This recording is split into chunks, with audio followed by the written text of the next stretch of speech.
بسم اللہ الرحمن الرحیم۔ السلام علیکم۔ A P S North Malir Cantt Karachi سے میں ہوں Farhana Yasmin. Online support program کے دوسرے مرحلے میں خوش آمدید۔ عزیز طلباء و طالبات، آج کے ہمارے سبق کا عنوان ہے ایمانداری۔ بطور مسلمان ایمانداری ہماری عملی زندگی کا لازمی جز ہے۔ ایمانداری کا لفظی معنی دیانتداری ہے۔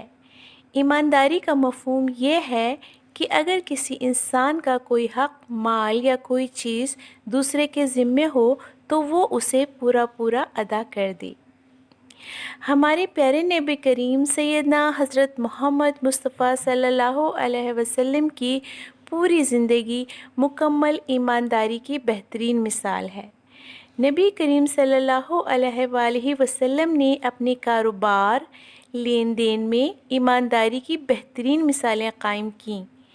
مکے والوں نے نبی کریم صلی اللہ علیہ وسلم کو امین کا لقب دیا تھا، یعنی امانتیں رکھنے والے، اور مکے والے اپنی امانتیں آپ کے پاس رکھواتے تھے۔ عزیز طلباء و طالبات، ایمانداری کی کئی صورتیں ہیں۔ مثال کے طور پر اگر کسی نے آپ کے پاس کوئی بھی چیز، چاہے پیسے ہوں، کتابیں ہوں یا زیورات ہوں، غرض کوئی بھی چیز آپ کے پاس بطور امانت رکھوائی ہے تو اس امانت کو پورا واپس کرنا ایمانداری ہے۔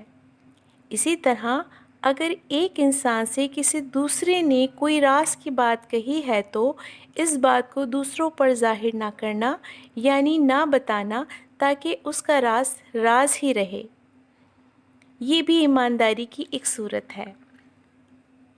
اسی طرح سے اگر کوئی آپ سے کسی بھی معاملے میں مشورہ مانگے تو اسے صحیح مشورہ دینا بھی ایمانداری ہے۔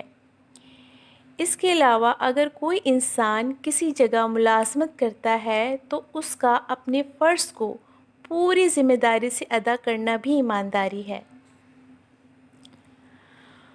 قرآن مجید اور سنت نبوی میں ایمانداری کی بہت تاکید کی گئی ہے اور مسلمانوں کو اپنے سب کام ایمانداری سے انجام دینے کا حکم دیا گیا ہے۔ قرآن مجید میں اللہ تعالیٰ فرماتے ہیں، ترجمہ: خدا تم کو حکم دیتا ہے کہ امانت والوں کی امانتیں ان کے حوالے کر دیا کرو۔ سورہ نساء آیت نمبر 58۔ ہمارے پیارے نبی کریم سیدنا حضرت محمد مصطفیٰ صلی اللہ علیہ وسلم نے بھی ایمانداری کی بہت تاکید کی ہے۔ حضرت انس بن مالک رضی اللہ تعالیٰ عنہ روایت کرتے ہیں کہ رسول اللہ صلی اللہ علیہ وسلم نے فرمایا، ترجمہ: جس میں امانت نہیں اس کا کوئی ایمان نہیں، اور جو وعدے کی پابندی نہیں کرتا اس کا کوئی دین نہیں۔ عزیز طلباء و طالبات، آپ نے دیکھا کہ قرآن حکیم میں اللہ تعالیٰ نے اور ہمارے پیارے نبی کریم صلی اللہ علیہ وسلم کی احادیث میں ہماری عملی زندگی میں ایمانداری پر کتنا زور دیا گیا ہے۔ ہمارے پیارے نبی کریم صلی اللہ علیہ وسلم کو جب مدینہ کی طرف ہجرت کرنے کا حکم ہوا تو نبی کریم صلی اللہ علیہ وآلہ وسلم نے حضرت علی رضی اللہ تعالیٰ عنہ کو نصیحت کی کہ مکے کے لوگوں کی امانتیں ان کے سپرد کر کے مدینہ آ جانا، کیونکہ مکے والوں نے اپنی امانتیں نبی کریم صلی اللہ علیہ وسلم کے پاس رکھوائی ہوئی تھیں۔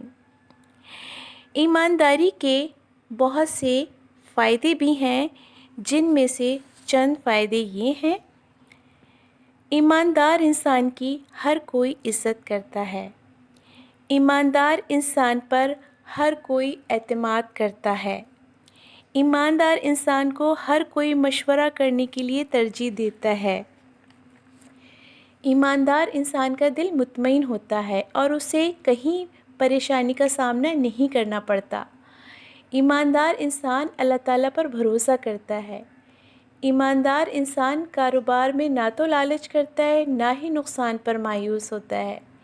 ایماندار انسان لین دین میں کبھی دھوکہ نہیں کرتا۔ ایماندار انسان کسی کی حق تلفی نہیں کرتا۔